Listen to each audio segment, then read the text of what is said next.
işi o kadar biliyorsun ki herkesin o tarafa doğru inmek zorunda kalıyor.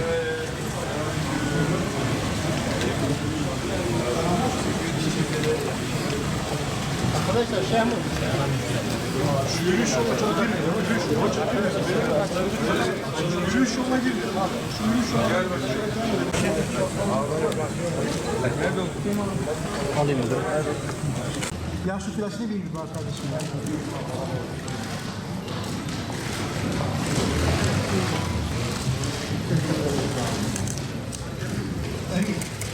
İnecek misiniz arkadaşlar biraz daha? Arkadaşlar